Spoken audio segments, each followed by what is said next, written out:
कार्रवाई चलने वाली है। इन सब विषयों पर बातचीत करने के लिए आज हमारे बीच में भारतीय जनता पार्टी के विधायक और मुख्य सचेतक अजय माहौल जी हमारे साथ में, साथ ही हमारे पास हमारे वरिष्ठ विधायक श्री ओम प्रकाश शर्मा जी और श्री अभय वर्मा जी जो विधायक भी हैं और मुख्य प्रवक्ता है भारतीय जनता पार्टी के। आप तीनों आज इस प्रेस वार्ता में हमारे साथ रहने वाले। मैं श्री अजय माहौल जी से आग्रह करूंगा कि वो अपना विषय श्री अजय माहौल।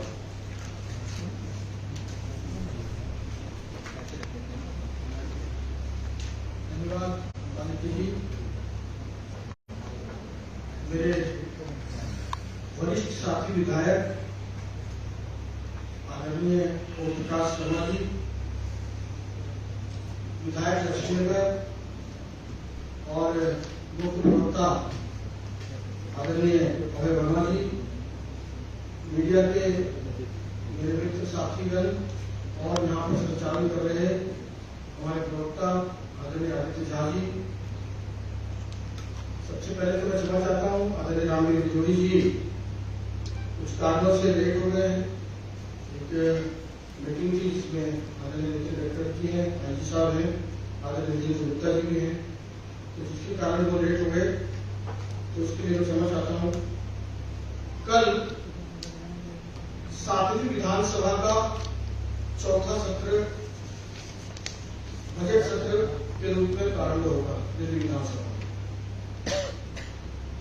और भारतीय जनता पार्टी के सभी साथी विधायकों ने अनेक मुद्दों पर सरकार को घेरने का और सरकार से सवाल पूछने के लिए तारांकित और तारांकित अल्पकालिक चर्चा, सभी प्रकार के मुद्दे दिल्ली के जो समसामयिक हैं, जो दिल्ली के जनहित के मुद्दे हैं, उनको उठाने का काम किया।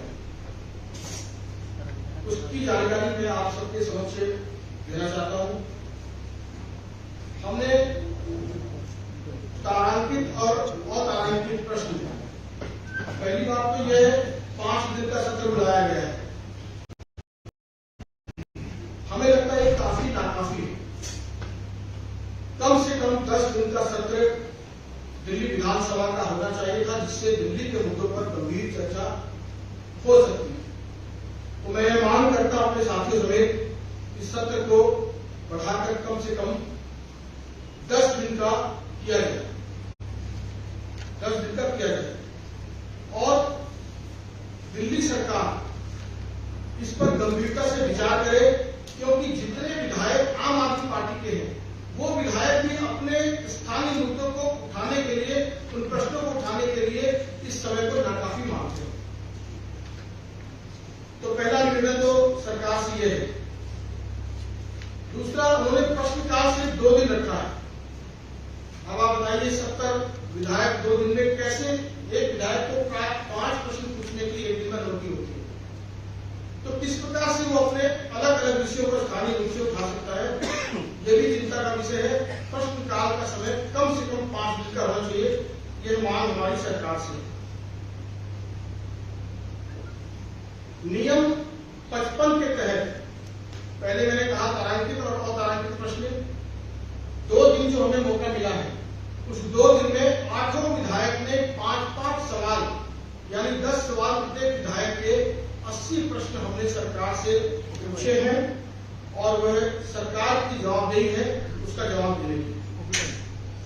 अभी जो हमने नियम 55 के तहत, जिसको हम शॉर्ट ड्यूरेशन बोलते हैं, अल्पकालिक चर्चा बोलते हैं, उसके तहत दिल्ली के जो विषय हमने उठाए हैं, आदरणीय नेता प्रतिपक्ष रामवीर सिंह बिजोड़ी जी के नेतृत्व में, दिल्ली के किसान व उनके गांव की जो समस्या है, उसकी एक कॉपी भी आपको दी है कि किस प्रकार गांव वासियों में असंतोष है, किस प्रकार से गांव वासियों की मांगों को पूरा करने के लिए लंबा संघर्ष कर रहे हैं।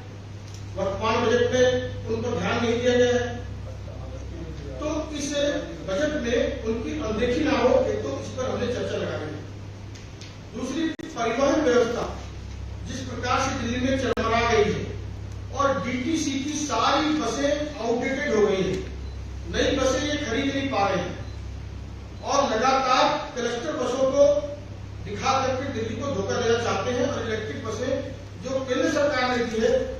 कर दिल्ली की जनता को भरमा रहे हैं, इस पर हम चर्चा चाहते हैं, सदन में खुलकर चर्चा। तीसरा, दिल्ली जल बोर्ड। दिल्ली जल बोर्ड पर तो हम चाहते हैं श्वेत पत्र आए सरकार की तरफ से, जिसमें दूषित पानी, उन्होंने कहा लगातार 8 साल से कह रहे हैं कि हर वर्ष कहते हैं हम पानी साफ देंगे, हर घर में नल और जल पहुंचा देंगे। जो बात वो 13 में, 15 में, 17 में, 18 में कर रहे थे, वही बात मुख्यमंत्री आज भी कह रहे हैं कि हम अगले साल 2 साल में हर घर में नल और जल पहुंचा देंगे। ये बेहद गंभीर मामला है। इसमें टैंकरों और टैंकर माफियाओं की भूमिका पर भी हम चर्चा चाहते हैं। इसमें ध्वस्त जो सीवर व्यवस्था हो गई दिल्ली की, उस पर भी हम चर्चा चाहते हैं। चौथा, जो मोहल्ला क्लिनिक है, बेजार मोहल्ला क्लिनिक और स्वास्थ्य विभाग की जो हालत खराब है, उस पर भी हम चर्चा चाहते हैं। उन्होंने कहा, मुख्यमंत्री ने खुद किसी में कहा कि हम 450 टेस्ट करा रहे हैं, 212 टेस्ट पहले होते थे। हमारे विधायकों ने, हमने काफी प्रयास किया अन्य जगहों पर जाकर के, एक भी जगह ऐसी नहीं मिली हमें जहां 212 टेस्ट भी होते हों। 450 टेस्ट की तो बात ही एक काल्पनिक बात है। उस पर भी हम चाहते हैं कि राजधानी वासियों का स्वास्थ्य जीवन बेहतर बनाने के लिए, अब मोहल्ला क्लिनिक की बात करते हैं कि वर्ल्ड क्लास व्यवस्था कर दी, एक भी आपको पता है इसमें कोरोना टेस्ट तक भी नहीं हुआ। तो ऐसे मोहल्ला क्लिनिक का हम क्या करें जहां टेस्ट भी नहीं हुआ, जहां कोरोना के समय में टेस्ट नहीं हो पाया। ये बड़ी बड़ी बातें करने वाली सरकार पर हम इस पर चर्चा चाहते हैं। 5वां विषय हमारा है खोखली शिक्षा व्यवस्था, जिसमें प्रधानाचार्यों और प्रधानाचार्यों की भारी कमी है। इस पर यह सरकार कभी भी जवाब नहीं दे रही है। रिजल्ट इस प्रकार से घट गए हैं, अपराध बढ़ गए हैं, अभिभावक चिंतित हैं, छात्र छात्राएं चिंतित हैं। राजधानी में एक भी नया स्कूल नहीं खुला है और वो पुराने राग लाते रहते हैं। क्लासरूम बढ़ा दिए, उसी में टाइल्स लगा दी, और क्लासरूम में भी आपको पता है कि उन्होंने घोटाला किया है। वो अगली जो हमारे पॉइंट है 6वां नंबर, वो भ्रष्ट सरकार पर गंभीर आरोप है भ्रष्टाचार। दिल्ली जल बोर्ड हो, डीटीसी हो, क्लासरूम का घोटाला हो, शराब का घोटाला हो, इन सब विषयों पर सरकार से हम भ्रष्टाचार पर खुली चर्चा दिल्ली विधानसभा के पटल पर चाहते हैं। दिल्ली की जनता ये जाने कि भ्रष्टाचार के नाम पर आंदोलन करके आई हुई ये सरकार, लोकपाल के नाम पर आई हुई ये सरकार, उसने कहां लोकपाल बैठाया है। अगर लोकपाल बैठा दिया होता तो अरविंद केजरीवाल को जेल में होता। तो इस पर हम गंभीर चर्चा चाहते हैं। क्लासरूम घोटाला पर आपको पता ही है 30 से 33 लाख रुपए तक इन लोगों ने क्लासरूम बनाने में लगा दिए। बहुत सारे सैकड़ों मोहल्ला जो टॉयलेट्स थे, उसको टॉयलेट ब्लॉक को, टॉयलेट्स को भी इन्होंने क्लासरूम बता दिया। दिल्ली जल बोर्ड की हालत खस्ता है, 57,000 से ज्यादा करोड़ की उसमें उसका वो ऑडिट नहीं करा पा रहे। लगातार हमारी ये मांग है। डीटीसी की व्यवस्था आपको पता है, इसमें भी भारी भ्रष्टाचार है बस खरीद में, जिसकी हमने सीबीसी में और सीबीआई में भी इंक्वायरी के लिए पहले भी हमने कंप्लेन दाखिल कर रखी है। और शराब घोटाले में तो कहने ही क्या है, परत दर परत खुलती जा रही है, 2-2 मंत्री जेल में। तो निश्चित रूप से हम चाहते हैं कि पूरा 1 या 2 दिन का सदन भ्रष्टाचार के मुद्दे पर खुली बहस हो और दिल्ली वासी जाने कौन भ्रष्टाचारियों को संरक्षण दे रहा है और कौन भ्रष्टाचारियों के खिलाफ। वायु प्रदूषण दिल्ली में बड़ा खतरनाक स्तर पर है। सुप्रीम कोर्ट खुद कह चुका है, WHO कह चुका है कि दिल्ली विश्व की सबसे प्रदूषित राजधानी है दुनिया में। सुप्रीम कोर्ट कह चुका है कि ये गंगोटू हवा से यहाँ जहरीली गैस ले रहे हैं। इस पर भी सरकार चर्चा से भागती है, कभी ऑर्डिनल कर देती है, कभी रेड लाइट परफॉर्म कर देती है। यानी कोई भी गंभीर प्रयास, जो टूटी फूटी सड़कें ठीक करना है, टेस्ट कलेक्टिंग मशीन है, ग्रीन सेस इन्होंने दुनिया भर का इकट्ठा कर रखा है, लेकिन उसका एक्सपेंडिचर नहीं करे, पूरी मार्केट बैठे हुए हैं। ये दिल्ली के साथ धोखा है, इस पर भी हम चर्चा चाहते हैं। फूड एंड सप्लाई व्यवस्था, इसकी भी बड़ी बुरी हालत है। लगभग आपने देखा होगा, हमने इसमें आपको 8 नंबर पर दिया है कि लगभग 3,22,672 क्विंटल राशन जो मोदी जी ने प्रधानमंत्री गरीब कल्याण अन्न योजना के माध्यम से भेजा है, 3-4 महीने से राशन नहीं बांटा। मोदी जी ने जो राशन गरीबों के लिए दिया है, कहीं नरेंद्र मोदी का नाम न है। गरीबों की चिंता नहीं है, लेकिन प्रधानमंत्री को क्रेडिट ना मिल जाए, किस प्रकार से उनको डिस्क्रेडिट किया जाए, वो गरीबों की भावनाओं के साथ खेल रहे हैं। और 6 महीने से राशन दुकानदारों का कमीशन नहीं दिया गया, वो भी बार बार हड़ताल पर जा रहे हैं, धमकियां दे रहे हैं। तो उनके परिवारों की व्यवस्था को भी संभाल करने के लिए हम चाहते हैं सरकार इस पर चर्चा करे और हमारे जो 100 डिविजन नोटिस है उसको स्वीकार करे। किसानों के साथ जो धोखा हुआ है, करोड़ों की जमीन कौड़ियों में बेच दी गई। अभी इसमें 12 लाख का हमने उदाहरण दिया था आपको, और इसमें आपके जो कागजात हमने दिए उसमें उसकी डिटेल्स है कि 12 लाख पर कैसे 10 से 15 करोड़ रुपए प्रति एकड़ वाली जमीन 22 लाख रुपए मात्र एकड़ के हिसाब से सरकार ने मुआवजा दिया है। बड़ी बड़ी बातें करने वाली यह सरकार किसानों को मुआवजा नहीं दे। दुनिया में इससे खराब मुआवजा कोई हो नहीं सकता। आप उत्तर प्रदेश, हरियाणा, राजस्थान या किसी अन्य राज्य से भी तुलना करेंगे, गुजरात, कि आप पाएंगे कि दिल्ली में पूरे देश नहीं पूरी दुनिया में सबसे कम मुआवजा है। इस पर हम चाहते हैं कि, और ये जमीन जो अभी 12 वाली है, ये आम जमीन नहीं थी। इसमें आम, अमरूद, संतरा, चीकू, सैतून, जामुन, अनार, इन सब फलों की खेती होती है। तो इस पर भी हम चाहते हैं कि शॉर्ट ड्यूरेशन का नोटिस स्वीकार करके भारतीय जनता पार्टी के विधायकों के साथ चर्चा की जाए। और अंत में हमने एक लगाया है प्रदूषित यमुना पर 2419 करोड़ रुपए सरकार, केंद्र सरकार ने दिल्ली सरकार को दिए। आज तक कुछ 2419 करोड़ का जवाब नहीं दिया सरकार।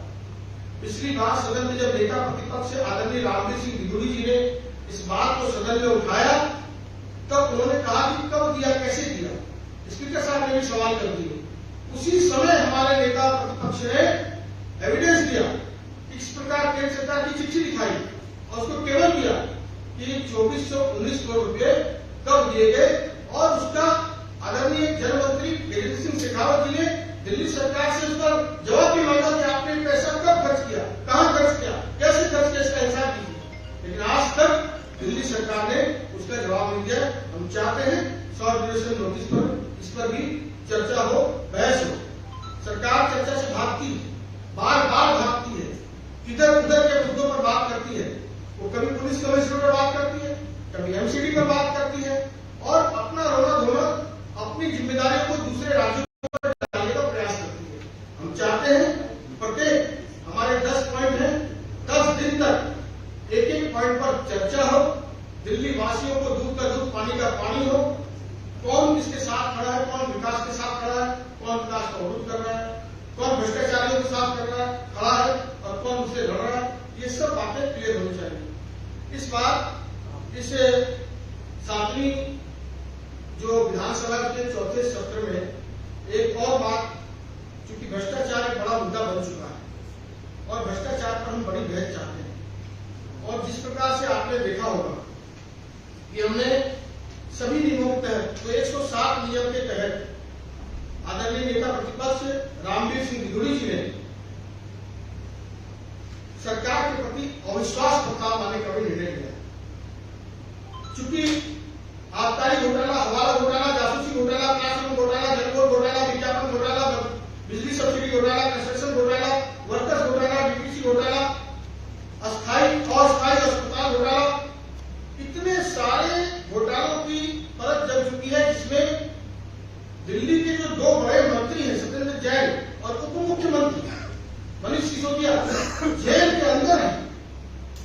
उसके बाद कोई नैतिक अधिकार नहीं रह जाता दिल्ली की सरकार को, दिल्ली के मुख्यमंत्री को, कि वो 1 मिनट भी अपने पद पर बने रहे। हमें मांग करते हैं, भारतीय जनता पार्टी विधायक मांग करता है कि अविलंब नैतिक जिम्मेदारी लेते हुए घोटालों की ईमानदारी का ढोंग न करे। कट्टर ईमानदारी का दावा करने वाली ये कट्टर बेईमान सरकार और मुख्यमंत्री अविलंब अपने पद से इस्तीफा दे, त्याग पत्र दे। और इसके लिए हमने नियम 107 के तहत अविश्वास प्रस्ताव हमारे नेता प्रतिपक्ष आदरणीय रामवीर सिंह दिदुड़ी जी भाजपा विधायकों के साथ इस पर लाने वाले हैं।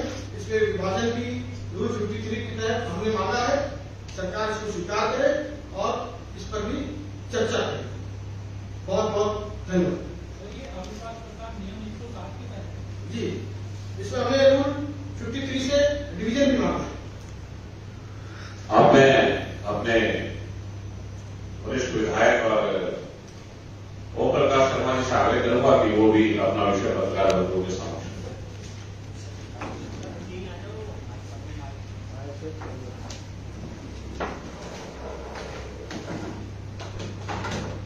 धन्यवाद। 7वीं विधानसभा के चतुर्थ सत्र के लिए 17 मार्च को बजट सेशन होने जा रहा है। आकंठ भ्रष्टाचार में डूबी केजरीवाल सरकार जनहित के हर कार्य को करने में पूर्णतः असफल रही। कोई भी विभाग ऐसा नहीं है जिसमें भ्रष्टाचार चरम सीमा पर ना हो। आम जनता के लिए बिजली, सड़क और पानी ये किसी भी शहर के लिए एसेंशियल है। बिजली में लगातार बार बार सीएम साहब के, उपराज्यपाल महोदय के, डीएमआरसी के लगातार एक कंफ्यूजन बना हुआ है और अलग अलग तरीके के बयान आ रहे हैं। पानी लोगों को पीने के लिए मिलता नहीं, जो मिलता है वो पीने के लायक होता नहीं।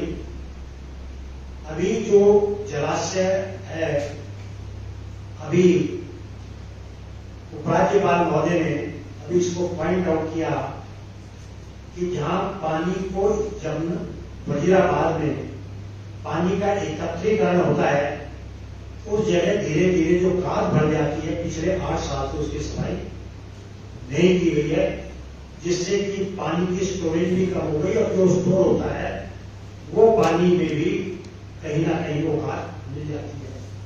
तो दिल्ली की जो सरकार, केजरीवाल की सरकार, ना सड़क के मामले में सड़कें टूटी हुई हैं, लोग परेशान हैं, जगह जगह जाम लगते हैं। तो बिजली हो, सड़क हो, पानी हो, इसमें दिल्ली की जनता की जरूरतों को पूरा करने में पूरी तरीके से असफल रही है। स्वास्थ्य और शिक्षा का हाल बहुत बुरा है।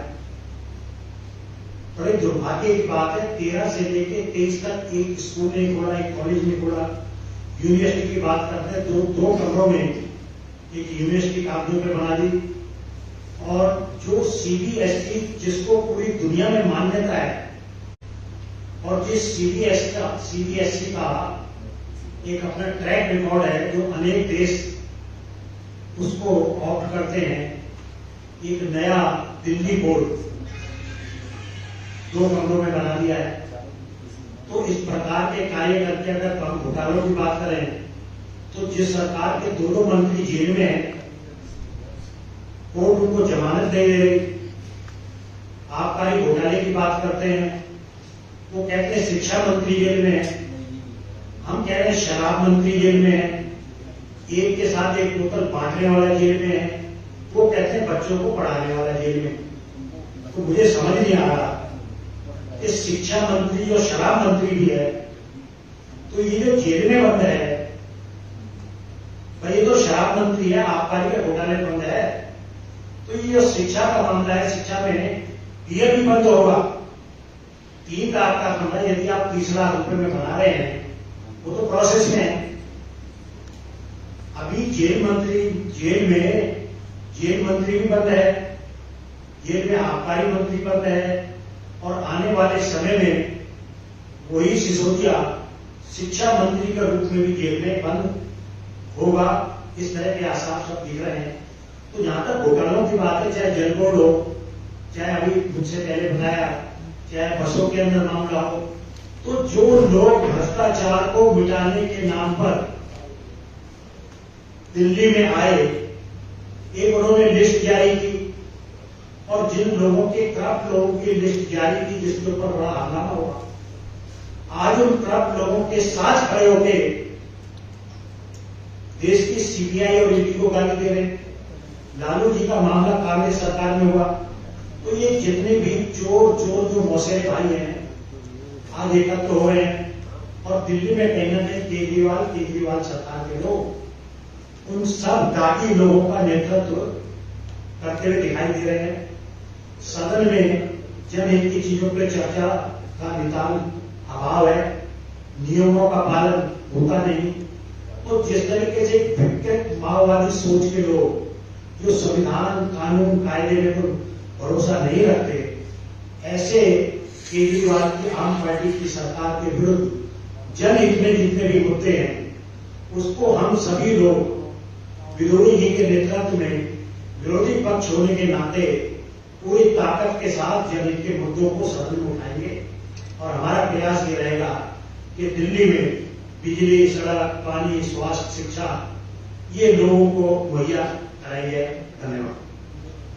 अब मैं आग्रह करूंगा हमारे विधायक और भारतीय जनता पार्टी के मुख्य प्रवक्ता श्री अभय वर्मा जी से कि वो भी अपना विषय पत्रकार बंधुओं में समाप्त करें।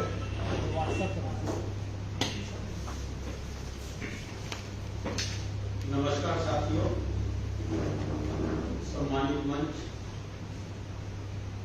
और पत्रकार बंधुओं, विषय लगभग अजय जी और आदरणीय ओम प्रकाश जी ने कवर कर दिया है, लेकिन मैं एक जानकारी दे रहा हूं कि आज ही मनीष सिसोदिया जी के ऊपर सीबीआई ने एक और मुकदमा दर्ज किया है जासूसी कांड को लेकर। और अगर मनीष सिसोदिया जी के जासूसी कांड को लेकर सीबीआई को तथ्य मिले हैं तभी मुकदमा दर्ज हुए हैं, और इस मुकदमा दर्ज होने के बाद केजरीवाल जी का कोई नैतिक अधिकार नहीं रहता कि वो सत्ता में बने रहें या उनके नेतृत्व में बजट सत्र हो। तो मैं चाहता हूं कि इस पे स्पष्टता के साथ आम आदमी पार्टी को नैतिक अधिकार लेते हुए केजरीवाल जी को मुख्यमंत्री पद से हटाना चाहिए। दूसरा एक महत्वपूर्ण इश्यू है, भ्रष्टाचार के आरोप लगते रहते हैं और वो इसको झुठलाते रहते हैं, लेकिन ईडी ने अपने चार्जशीट में 2800 करोड़ रुपए का नुकसान लीकर पॉलिसी में माना है। इस पे सरकार को स्पष्टता के साथ सदन में आना चाहिए और ये बताना चाहिए कि 2800 करोड़ का नुकसान क्यों हुआ, किसके कारण हुआ, और उस 2800 करोड़ जो दिल्ली की जनता की गाड़ी कमाई और उस कमाई से क्षेत्र का विकास होता, उसका खामियाजा दिल्ली की जनता क्यों भुगते और क्यों ना उस व्यक्ति को ठीक ढंग से सजा दी। एक पहले भी पत्रकार वार्ता हुआ था और उसमें मैंने बताया था कि यमुना पार विकास बोर्ड का गठन न करने के कारण यमुना पार की विकास की गति बिल्कुल रुकी हुई है। पूरे यमुना पार का कोई ऐसा क्षेत्र नहीं है, कोई ऐसा गली नहीं है जो टूटा हुआ नहीं है, जिसकी सड़कें नहीं बनी है, नालियां नहीं बनी है। सरकार 3 साल तो निकाल दी है, लेकिन इस सदन, ये जो चौथा सदन होने जा रहा है, इसमें हम मांग रखना चाहते हैं कि यमुना पार विकास बोर्ड का जो फंड है, जो आप हर साल 100 करोड़ देते हैं और 3 साल आपने उस फंड को नहीं करने दिया, वेस्ट कर दिया, तो वो सब फंड इस बजट में देना चाहिए, क्योंकि दिल्ली की जनता विकास के लिए हकदार है और दिल्ली की जनता में जमुना पार की भी जनता है। तो ये भेदभाव केजरीवाल सरकार की बंद करें और इस बार के बजट में 4 साल का बजट इकट्ठा करके वो यमुना पार विकास बोर्ड में। एक अंतिम बात, 70 विधानसभा का ये 70 विधायकों का ये विधानसभा है। विकास 70 विधानसभा में होना चाहिए, लेकिन ये पक्षपात रवैया कि बीजेपी के जहां से विधायक हैं उनको कुछ नहीं देंगे, जैसे मुख्यमंत्री सड़क योजना में 1 रुपया पिछले 3 सालों में नहीं दिया गया। सीसीटीवी कैमरा लगाने का काम 62 विधानसभा में चल रहा है, ये 8 विधानसभाओं में एक भी कैमरे लगाने के ऑर्डर नहीं किए गए। और दूसरी एक संस्था है जो और झुग्गी झोपड़ी के लिए काम करता है, उसको भी इस 8 विधानसभा में 1 रुपया अलॉट नहीं किया गया।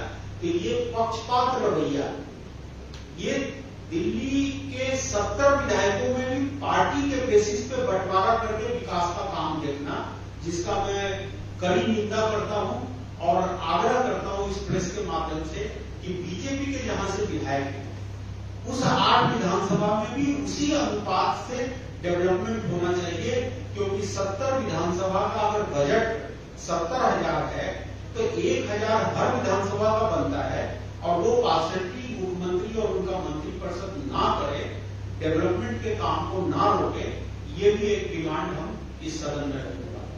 बहुत बहुत